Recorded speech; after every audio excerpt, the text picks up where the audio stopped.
말씀은 누가복음 7장 11절에서 17절까지입니다.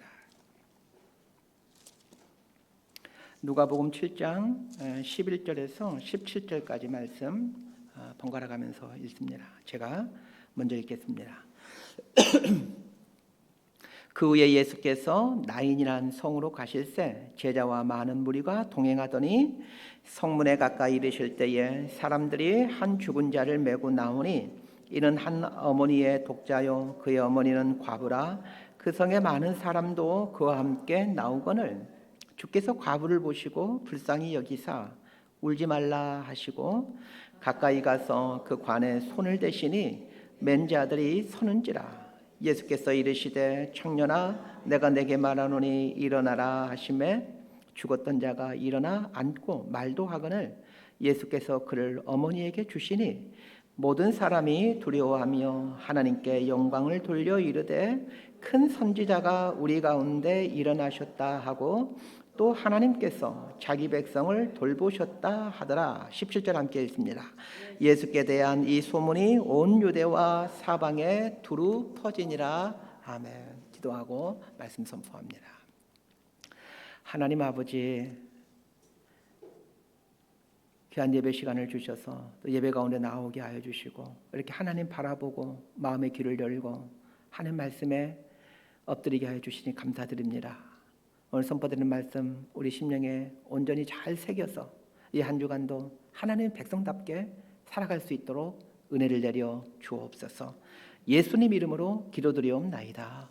아멘. 택배 자주 이용하시지요? 정호승 시인의 택배라는 제목의 시가 있습니다.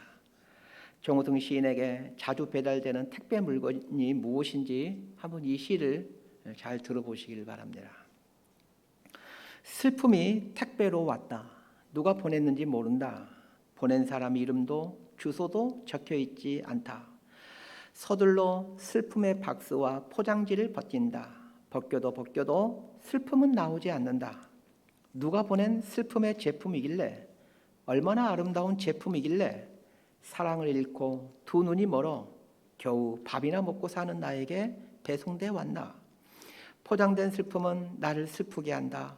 살아갈 날보다 죽어갈 날이 더 많은 나에게 택배로 온 슬픔이여, 슬픔의 포장지를 스스로 벗고 일생에 단 한 번이라도 나에게만은 슬픔의 진실된 얼굴을 보여다오.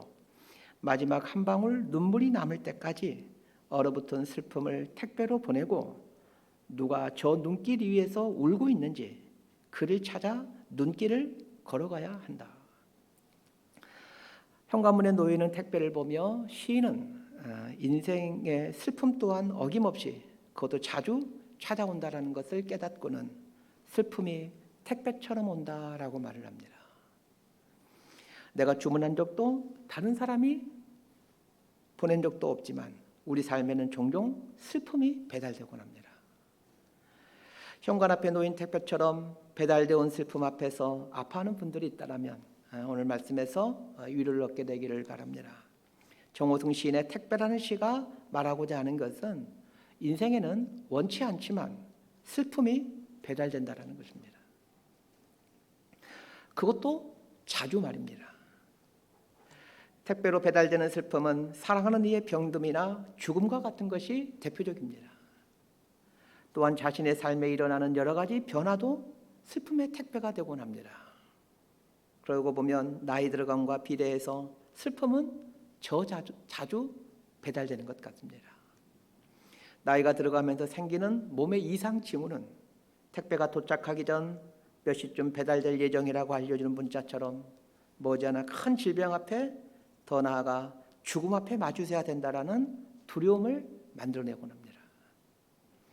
정호승 선생님은 이 시를 통해 인간에게는 숙명적으로 나이 들어가며 겪는 사랑하는 이들과의 이별, 병듦, 죽음과 같은 다양한 슬픔이 현재 진행형으로 배송되고 있음을 말하고 싶었던 것 같습니다.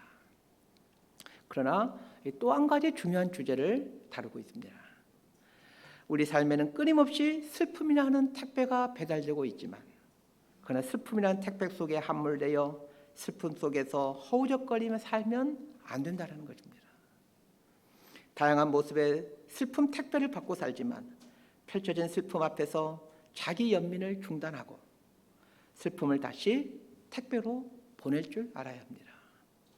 이 시의 마지막 구절은 누가 저 눈길 위에서 울고 있는지 그를 찾아 눈길을 걸어가야 된다라는 말로 이 시를 맺으며 비록 나의 삶에 슬픔의 택배가 계속해서 배달되고 있지만 슬픔의 택배를 받고 고통 속에 사는 또 다른 사람들을 향해 다가가야 된다라는 것을 말해주고 있습니다. 시인이 궁극적으로 말해주고 싶었던 것이 이것인 것 같습니다. 인생은 숙명적으로 슬픔을 달고 살 수밖에 없지만 그러나 슬픔에 고통당하는 또 다른 이를 찾아가 위로를 전해주는 능력이 인간 안에 있기에 그 능력을 사용하며 살 때에 비로소 인간으로서 온전함에 이르게 된다라는 것입니다. 이 시의 마지막 구절인 누가 저 눈길 위에서 울고 있는지 그를 찾아 눈길을 걸어가야 한다라는 말은 여전히 내 삶에 슬픔의 택배가 배송되고 있지만 내 삶을 기쁨의 택배로 승화시켜 다른 이에게 배달되는 삶을 살아야 한다라는 뜻입니다. 오늘 본문의 주인공은 단연 예수님이시지만 예수님을 제외한다면 주인공은 과부와 과부의 죽은 아들입니다. 오늘 본문에 나오는 과부가 몇 살쯤 되었는지 과부의 죽은 아들이 몇 살쯤 되었는지는 정확히 알 수 없으나 예수님께서 과부의 죽은 아들을 향해 청년아 이렇게 부르는 걸 보게 되면 이 과부의 죽은 아들이 한 20살 어간으로 보여집니다.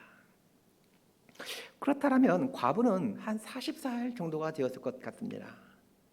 입체적으로 본문을 보기 위해 오늘 본문을 배경으로 한 그림 한 편을 보았으면 합니다. 요한 프리드리 오버백이라는 화가가 그린 작품입니다. 오늘 본문을 배경으로 해서 그린 작품입니다.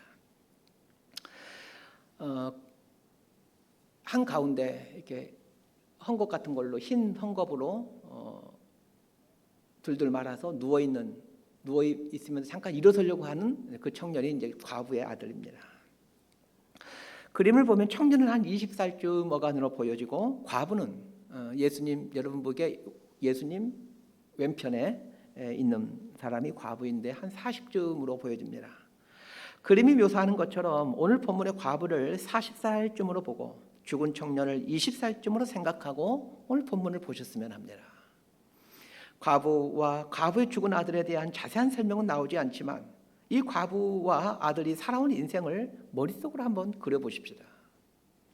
죽은 청년을 과부의 독자이다라고 말하고 있기에 많은 아이를 낳는 당시의 풍습을 고려한다면 과부는 아들이 어릴 때에 남편을 잃었던 것으로 보여집니다. 결혼하여 10년 정도만 남편과 함께 살아도 적지 않은 자녀가 있었을 텐데 아이가 하나밖에 없다라는 것은 결혼한 지 그리 오래 지나지 않아 남편이 죽었을 가능성이 높다라는 뜻입니다. 예수님 당시에 이스라엘의 결혼 풍습을 고려한다면 여자는 13세를 전후에 결혼을 하였기에 아마도 이 여인은 20세가 되기 전에 남편을 잃었을 것입니다. 어린 아들을 홀로 키우며 살아왔을 이 과부의 지나온 여정을 한번 상상해 보십시다. 구약 성경에 보게 되면 하나님께서 당신을 설명하시면서 나는 고아와 과부의 아버지시다 라는 말씀을 하십니다. 하나님께서 당신을 가리켜서 나는 고아와 과부의 아버지이다 라고 말하는 것은 가장 곤핍한 삶을 사는 사람들이 고아와 과부이다 라는 뜻입니다. 하나님께서 돌봐주시지 않으시면 도저히 살아갈 수가 없는 사람들이 고아와 과부이다라는 뜻입니다. 그만큼 이 고아와 과부의 삶은 고단하였습니다. 삐딱하게 생각하는 것을 좋아하는 분들은 혹시 돈 많은 과부일지도 모르지 않습니까? 라고 반론을 제기할지도 모르겠습니다. 그러나 오늘 본문의 과부가 돈 많은 과부일 가능성은 거의 제로에 가깝습니다. 왜냐하면 오늘 본문의 공간적 배경이 나인이라는 곳인데 이 나인이라는 곳은 모래산 아래에 있는 작은 시골 마을입니다. 지금도 이 나인이라는 곳이 있습니다. 그 나인이라는 곳에는 약 1,800여 명의 아랍계 주민들이 살고 있습니다. 예루살렘 같은 대도시라면 간혹 돈 많은 과부가 있을 수 있겠지만 농사를 짓는 작은 촌마을의 과부라면 부자가 있을 수 없습니다. 시대적 정황을 고려해 볼 때 결혼한 지 얼마 지나지 않아 남편을 잃고 어린 아들 키운 과부의 삶이 어떠했을지 상상이 됩니다. 어린 나이에 세상의 모든 풍파를 온몸으로 맞으며 어린 아들 하나를 바라보며 이 인생 비바람을 견디며 살아왔을 것입니다. 그런데 이 풍파를 견뎌내며 키운 그 아들이, 삶의 유일한 소망이요 이유였던 그 아들이 청년이 되어 이제 지난날의 슬픔을 조금이나마 보상받을 수 있을 것 같은 꿈을 꾸어볼 때에 아들이 죽고 만 것입니다. 그러니 이 과부의 슬픔과 절망은 자식을 잃은 다른 부모들의 슬픔과는 비교할 수 없을 만큼 컸습니다. 이 과부의 절망감을 인간의 언어로 어떻게 표현할 수 있겠습니까? 창자가 끊어진다, 하늘이 무너진다 라는 표현이 그나마 가장 큰 절망감을 표현하는 말들인데, 이 표현조차도 이 과부의 슬픔과 절망을 표현하기에는 턱없이 부족합니다. 그래서 한 번도 본 적이 없는 분이지만 오늘 본문의 과부를 생각하면 마음이 짠해져 옵니다. 자, 오늘 본문 11절과 12절 말씀을 함께 읽겠습니다. 시작. 그 후에 예수께서 나인이라는 성으로 가실새 제자와 많은 무리가 동행하더니 성문에 가까이 이르실 때에 사람들이 한 죽은 자를 메고 나오니 이는 한 어머니의 독자요 그의 어머니는 과부라. 그 성에 많은 사람도 그와 함께 나오거늘. 예수님께서 제자들과 당신을 따르는 사람들과 여행 중에 있습니다. 나인이라는 마을로 들어가기 위해 성문 앞에 이르게 되었는데, 그때 과부의 죽은 외아들을 운구하는 장례 행렬이 성문 밖으로 나오고 있습니다. 예수님 일행과 장례를 치르는 일행이 만난 곳은 나인성 문 바로 앞입니다. 이 광경을 머릿속으로 그려보시길 바랍니다. 자, 예를 듣기 위하여 아까 보여줬던 그림을 다시 보여줄 테니 다시 한번 그림을 보시길 바랍니다. 저 성문 바로 앞에 이서 이제 이 일이 벌어지게 되는 것입니다. 그림에서 보여주고 있듯이 예수님 일행과 장례 행렬이 만난 곳은 성문 앞입니다. 예수님 일행은 나인성으로 들어가기 직전이고 장례 행렬은 이제 막 나인성문 밖으로 나온 상황입니다. 이 모습을 묵상해 보았습니다. 예수님 일행은 나인이라는 성으로 들어가는 중이고 장례 일행은 나인성을 나오고 있는 중입니다. 그런듯 나인이라는 이름의 뜻이 궁금했습니다. 구약 성경을 보면 아시겠지만 이스라엘의 지명은 그 지역에서 일어났던 중요한 사건과 관련해서 장명되거나 혹은 그 지역이 갖고 있는 어떤 중요한 특색과 관련되어서 이름이 지어지곤 합니다. 나인이라는 히브리어는 나아라는 말에서 파생된 명사인데, 편하다, 즐겁다, 아름답다라는 뜻의 동사가 이 나아라는 동사입니다.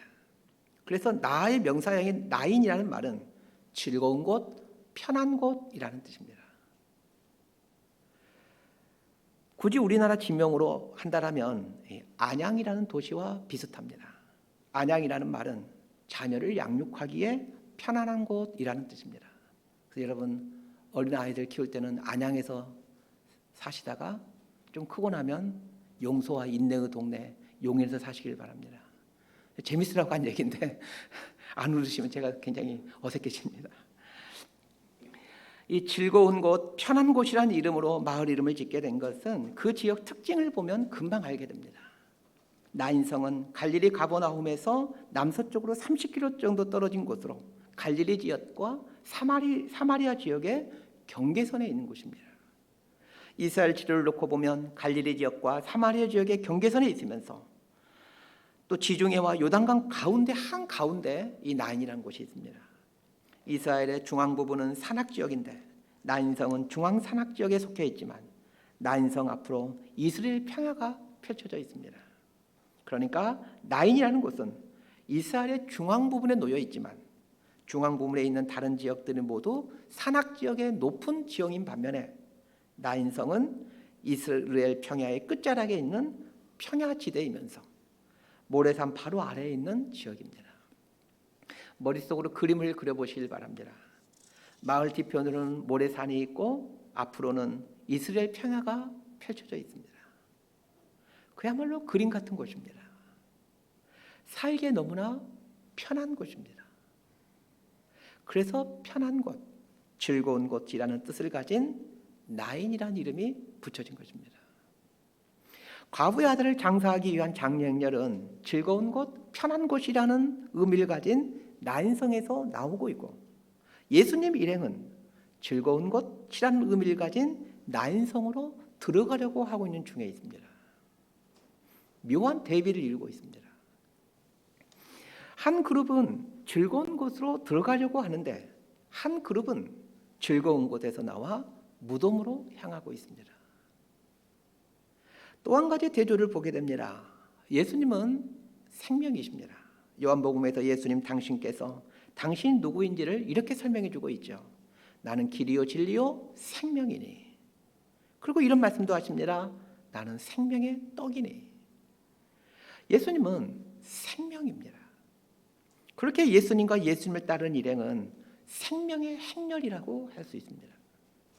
반면에 나인성에서 나온 사람들은 장례식을 치르는 무리들입니다. 장례행렬, 즉 사망의 행렬을 하고 있는 사람들입니다.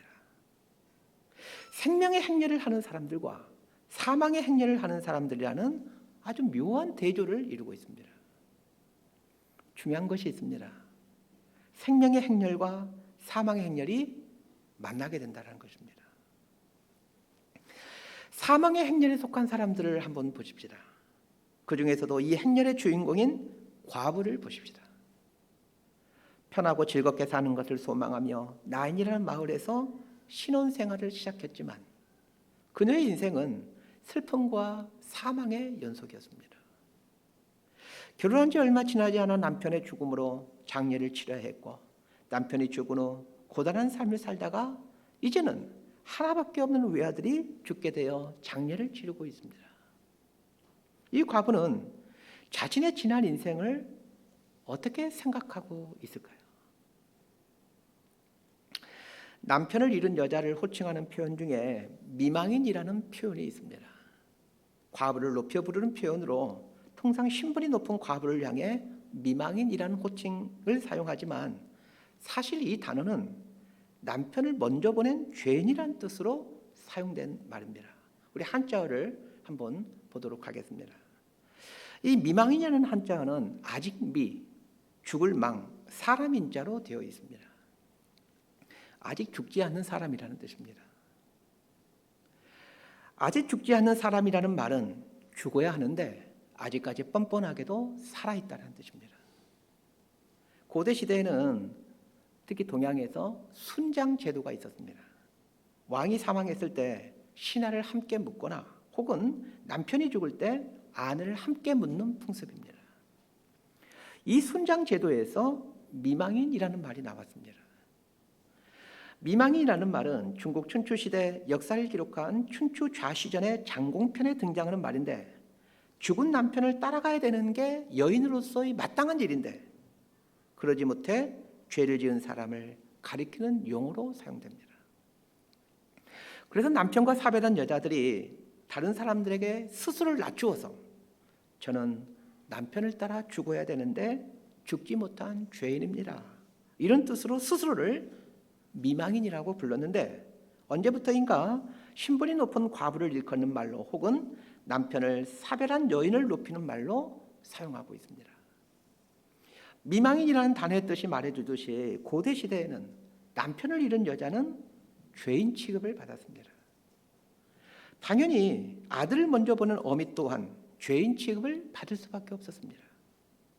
그런데 오늘 본문의 여인은 젊은 나이에 남편을 먼저 보냈을 뿐만 아니라 하나밖에 없는 아들까지 보냈으니 그 고통이 얼마나 심했겠습니까? 죽은 청년을 묻기 위해 장기로 향하는 이 과부와 장례행렬을 생각해 봅시다. 이 장례행렬을 곰곰이 묵상하다 보면 우리네 인생이 오버랩됩니다. 행복을 기대하고 결혼을 하고 자녀를 낳았지만 그러나 삶의 여정에는 소도 없이 슬픔이라는 택배가 배달됩니다. 이 슬픔의 택배를 받으며 살다 점점 나이 들어가므로 무덤으로 향하는 여행을 하는 것이 인간의 일생입니다. 위에서 보여주었던 요한 프리드리 오버백의 나인성 청년의 부활이라는 작품에 보면 예수님 왼편으로 과부가 있고 그 과부 왼편으로 한 어린아이가 있습니다. 여러분 그림을 잘 보시기 바랍니다. 예수님 왼편에 과부 왼편에 그 조그만한 머리에 흰 두건을 쓴 한 꼬마 아이가 등장합니다. 예수님의 행렬과 장례 행렬을 화폭에 담아야 하기에 수많은 사람들이 등장하는 게 맞겠지만 화가는 단 몇 사람만 화폭에 그려놓고 있습니다. 장례 행렬에 속한 사람은 단 몇 사람만 그려지고 있는데 과부 옆에 한 꼬마를 그려놓습니다. 저는 이 꼬마를 보면서 많은 생각을 하게 되었습니다. 화가는 무슨 의도로 수많은 장례 행렬 중 다른 사람들은 다 생략하고 이 꼬마 한 명을 그림의 중요한 부분에 놓고 있는 것일까요? 어린 꼬마부터 노인까지 모든 인간은 장례 행렬, 즉 사망의 행렬에 속해 살아가고 있다는 것을 말해주기 위함 아니겠습니까? 그래서 저는 오늘 본문에 나오는 장례 행렬에 등장하는 과부 그리고 과부의 고통에 함께 슬퍼하는 마을 사람들의 삶 속에서 인간의 실체가 보여집니다. 태어나는 순간부터 인간은 죽음을 향해 나아간다라는 어느 철학자의 말처럼 사람은 삶이 시작하는 순간부터 사망의 행렬에 참여하여 살아가는 존재인 것입니다. 그런데 아주 중요한 사실이 있습니다. 사망의 행렬에 속하여 슬픔을 겪으며 죽음으로 향하고 있는 우리들에게 생명의 주인이신 예수님이 찾아오셨다는 것입니다. 기독교는 하나님을 믿음으로 구원에 이르는 종교인데 중요한 것은 인간이 하나님을 찾아가는 것이 아니라 하나님이 인간에게 찾아오신다는 것입니다. 하나님은 아담과 하와를 창조하심으로 아담과 하와에게 찾아오십니다. 창세기를 보면 하나님은 계속해서 아담과 하와에게 찾아오고 계심을 보여주십니다. 믿음의 조상 아브라함도 마찬가지입니다. 갈대아 우르에 살고 있는 아브라함에게 하나님이 찾아오십니다. 사도 바울에게도 마찬가지였습니다. 예수 믿는 사람들 잡아 죽이려고 폭도들을 이끌고 다메섹으로 향하는 사울에게 부활하신 예수님께서 찾아오십니다. 기독교와 다른 종교의 가장 큰 차이가 이것입니다. 다른 종교에서는 인간이 신을 찾아갑니다. 그런 면에서 종교란 신을 찾아가는 방법이라고 말할 수 있습니다. 그러나 성경은 하나님이 인간에게 찾아오시는 이야기를 하고 있습니다. 우리 기독교에서는 믿음을 강조하는데 기독교에서 말하는 믿음이란 이 찾아오신 하나님을 받아들이고 맞이하는 것입니다. 성경에서 말하는 믿음은 하나님을 믿기 위해서 용을 쓰는 것이 아니라 나를 구원하기 위해 찾아오신 하나님을 인정하고 받아들이고 맞이하는 것을 말합니다. 이 기독교의 구원을 가장 잘 설명해 주는 말씀이 에베소서 2장 8절 말씀입니다. 우리 에베소서 2장 8절 말씀 함께 읽도록 하겠습니다. 시작. 너희는 그 은혜에 의하여 믿음으로 말미암아 구원을 받았으니 이것은 너희에게서 난 것이 아니요 하나님의 선물이라. 기독교의 구원은 하나님이 나에게 찾아오는 것에서 시작합니다. 하나님이 나를 찾아오는 것이기에 그래서 은혜라고 말하는 겁니다. 내가 신을 찾아가면 그건 공로입니다. 그러나 하나님이 나에게 찾아오니까 그래서 은혜인 것입니다. 그런데 은혜, 그것만으로 구원에 이르는 것이 아닙니다. 하나님이 나에게 찾아오신 것, 이것은 분명 은혜이지만 중요한 것은 그 은혜로 찾아오신 하나님을 받아들이는 것, 맞이하는 것, 즉 믿음이 있어야 합니다. 그래서 사도 바울이 구원을 설명하면서 은혜에 의하여 믿음으로 말미암아 구원을 받았으니 이렇게 말하는 것입니다. 하나님이 나에게 찾아오는 사건은 다양한 모습으로 나타납니다. 어떤 사람에게는 하나님을 믿고 있는 부모님에 의해서 찾아오시는가 하면 어떤 사람은 예수 믿는 친구에 의해서 하나님이 찾아오시고 어떤 사람은 배우자에 의해서 하나님이 찾아오시고, 어떤 사람에게는 마음의 깨달음이나 혹은 인생 고난을 겪으면서 하나님이 찾아오시기도 합니다. 오늘 본문도 마찬가지입니다. 나인성은 예수님의 고향인 나사렛과 아주 가까이 있는 곳으로, 나사렛에서 남쪽으로 한 10km 정도만 내려가면 나인이라는 곳이 나옵니다. 예수님이 베이스 캠프로 삼고 살았던 가버나움과는 30km가 채 되질 않습니다. 나인성 사람들은 모두 예수님에 대해서 한 번쯤은 다 들어봤을 것입니다. 오늘 본문의 과부도 예수님에 대해서 들어보았을 것입니다. 그럼에도 이들이 예수님을 찾아 나선 것이 아닙니다. 예수님이 이들에게 찾아오셨습니다. 사망의 행렬에 속하여 사망으로 향하고 있던 내 인생에게 생명의 주인이신 예수님이 찾아오셨습니다. 여기서부터 구원이 시작되는 것입니다. 자, 13절과 14절 말씀 함께 읽겠습니다. 시작. 주께서 과부를 보시고 불쌍히 여기사 울지 말라 하시고 가까이 가서 그 관에 손을 대시니 맨 자들이 서는지라.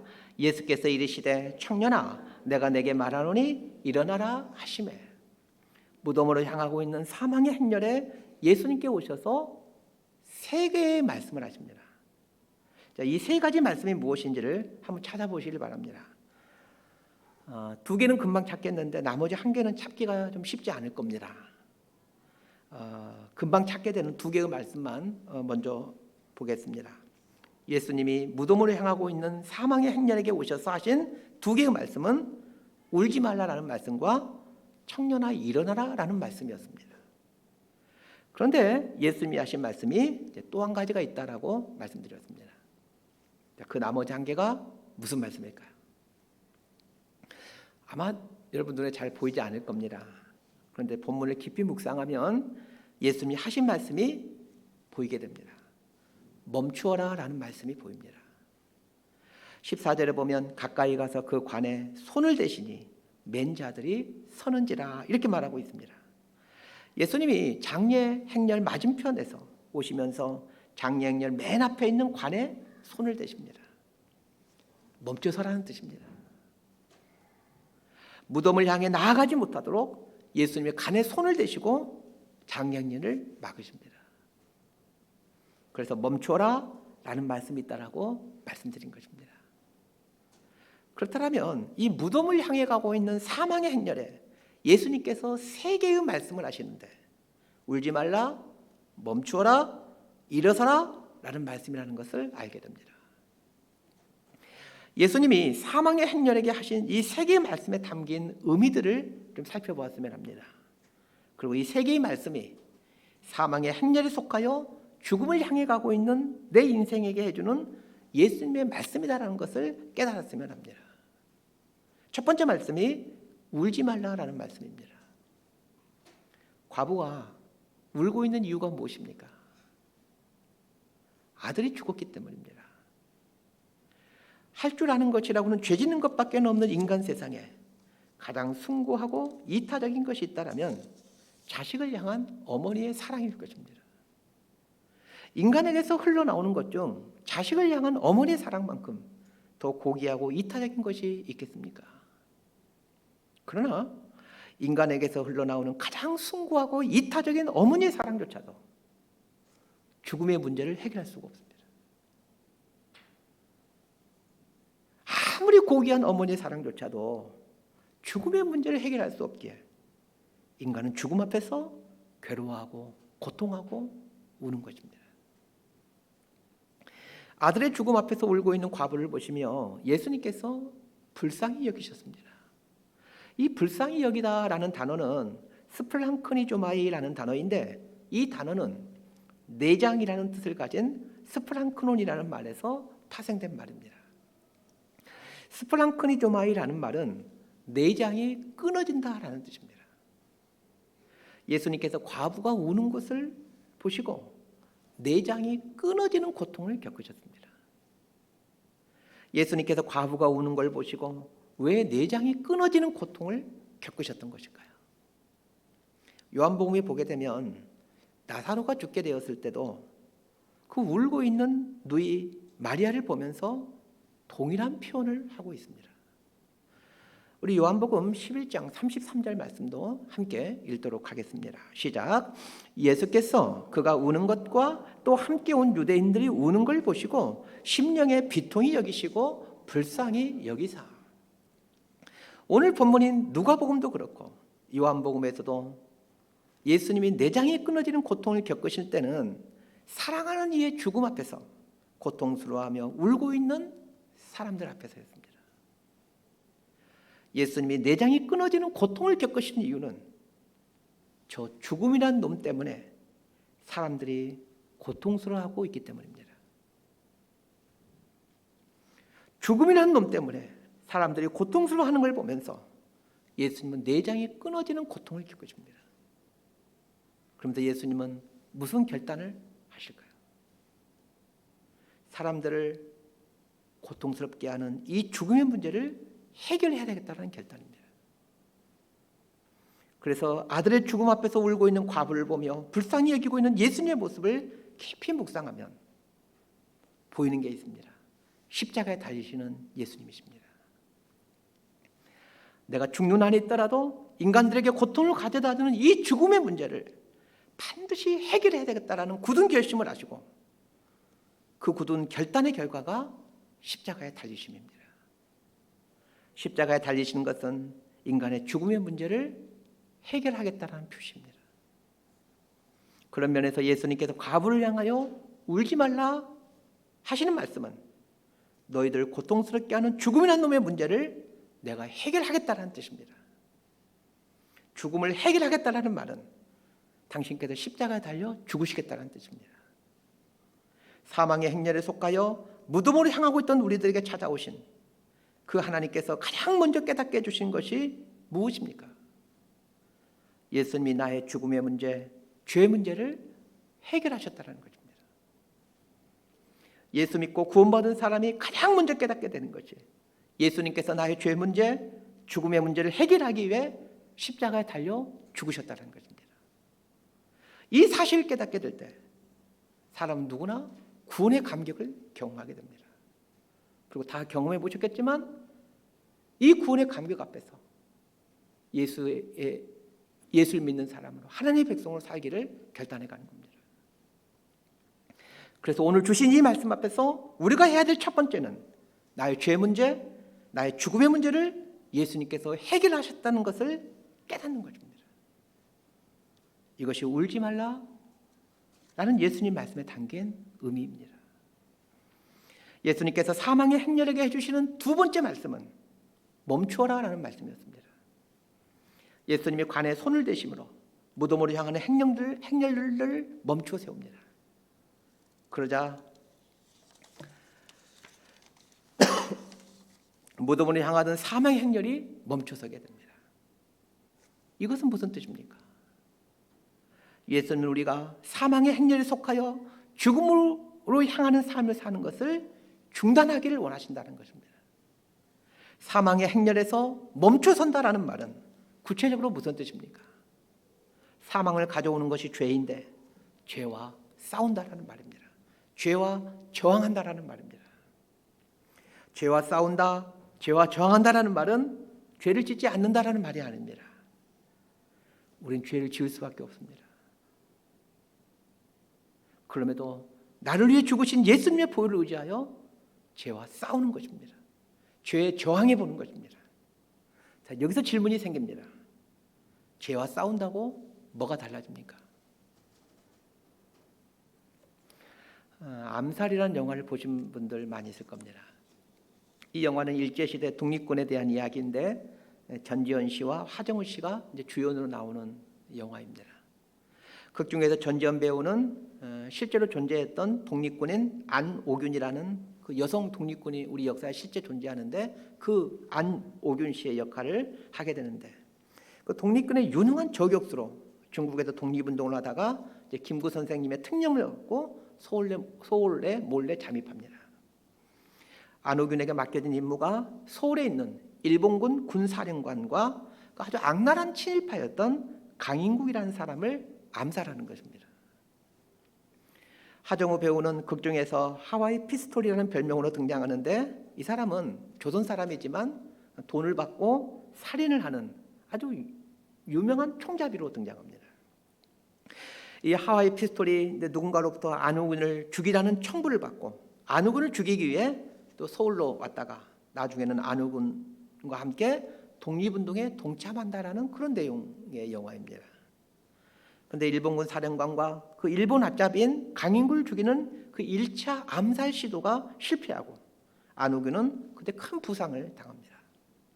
이때 하와이 피스톨이 안우근에게 이런 말을 합니다. 솔직히 조선군 사령관과 강인국을 죽인다고 독립이 되나? 이렇게 묻습니다. 두 사람을 죽인다고 독립이 될 수 없다라는 하와이 피스톨의 말은 너무나도 현실적이고 합리적인 말입니다. 설사 두 사람을 죽인다 하더라도 또 다른 누군가가 조선군 사령관으로 부임이 올 것이고 또 다른 누군가가 제2의 강인군 역할을 하며 일본의 앞잡이 노릇을 할 것입니다. 이때 안우균이 그 하와이 피스톨에게 하는 말이 가슴을 울컥이게 합니다. 이렇게 말을 합니다. 둘을 죽인다고 독립이 되냐고? 모르지. 그렇지만 알려줘야지. 우리는 계속 싸우고 있다고. 예수님이 간에 손을 대심으로 사망의 행렬을 멈춰 세우셨던 것처럼 우리에게 찾아오신 예수님은 사망으로 향하던 우리의 발걸음을 멈추게 하신 후 죄와 싸워나갈 수 있도록 힘을 주십니다. 멈추어라 라는 예수님의 말씀을 내 삶에 적용한다면 사망으로 치닫게 하는 죄된 삶에서 떠나서 이제는 죄와 싸워가라, 죄와 죄에 대해서 저항해보라 라는 명령으로 받아들이고 죄와 싸워가는 삶을 사는 것입니다. 물론 죄와 싸워가더라도 죄를 지을 수밖에 없을 겁니다. 그럼에도 그렇지만 알려줘야지 우리는 계속 싸우고 있다고 라는 안요근의 말처럼 우리 그리스도인들은 죄를 지을 수밖에 없는 연약함을 갖고 있어도 죄와 싸워가야 합니다. 그렇게 함으로 생명의 행렬에 속한 하나님의 백성은 죄와 싸워가는 사람들이라는 것을 알려줘야 합니다.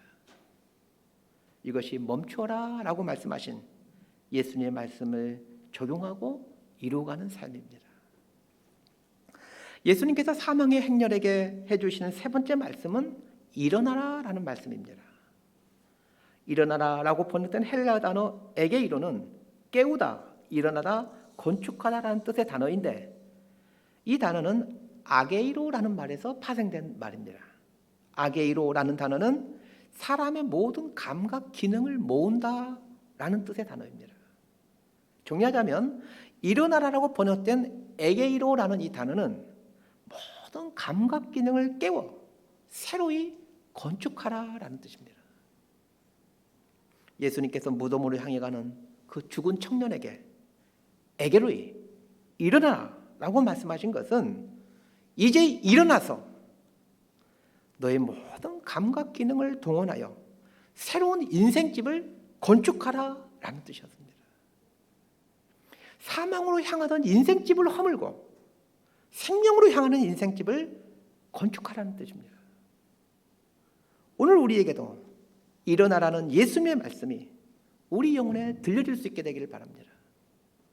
그래서 예수님의 이 음성을 듣고 사망으로 향하던 인생집을 허물고 생명으로 향하는 인생집을 지어갈 수 있게 되기를 바랍니다. 말씀 정리합니다. 오늘 본문에는 사망의 행렬을 하는 사람들과 이 생명의 행렬을 하는 사람들과 사망의 행렬을 하는 사람들이 등장하고 있습니다. 오늘 본문이 우리에게 주는 아주 중요한 질문이 이것입니다. 너는 생명의 행렬에 속한 사람인가? 아니면 사망의 행렬에 속한 사람인가라는 질문입니다. 이 질문에 정직하게 답을 하라고 오늘 본문을 주신 것입니다. 오늘 본문은 위에서 던진 이 질문에 답을 하는 것으로 만족하지 않습니다. 한 가지의 결단을 촉구합니다. 사망의 행렬에 속해 있다면 지금 너의 삶에 찾아오신 예수님으로 인해 울음을 멈추고 사망으로 향하던 길을 중단하고 그 길에서 돌이켜 생명으로 향하는 인생집을 지으라는 결단입니다. 오늘 설교를 통해 이 중요한 질문과 그리고 이 중요한 결단을 하게 된다면 오늘 설교 잘 들으신 것입니다. 사망의 행렬에서 이탈하여 생명의 행렬로 옮겨 타십시다. 사망의 행렬에 속하여 살게 될 때에는 매일 슬픔의 택배를 받고 슬픔 속에서 살았다면 생명의 행렬로 옮기게 되는 순간 여전히 내 인생에는 각양각색의 슬픔의 택배가 배달되어도 정호승 시인이 그의 시 결말에서 다짐하는 것처럼 얼어붙은 슬픔을 택배로 보내고 누가 저 눈길 위에서 울고 있는지 그를 찾아 눈길을 걸어가야 한다 라는 이 시인의 다짐처럼 새로운 인생집을 지어가는 새로운 삶을 살아가게 됩니다. 새로운 인생집을 지어가는 지혜로운 인생이 되기를 진심으로 소망하고 축복합니다. 기도하겠습니다. 하나님 아버지, 오늘 말씀 앞에서 나는 생명의 행렬에 속하여 인생길을 걸어가고 있는가 아니면 사망의 행렬에 속하여 인생길을 걸어가는가라는 질문 앞에 섭니다. 하나님께서 던져주신 이 질문 앞에 정직하게 답을 해가는 용기를 주옵소서. 죽음을 향해 나아가는 인생 길을 멈춰 세워놓고 나에게 찾아오신 예수님과 함께 걸어가는 생명의 행렬로 갈아탈 수 있기를 원합니다. 생명의 행렬로 갈아타 여전히 사망의 행렬에 속하여 차가운 눈길 위에서 울고 있는 다른 이들 향해 손을 내밀어가는 따뜻한 사람이 되어가게 하여 주옵소서. 예수님의 이름으로 기도드리옵나이다.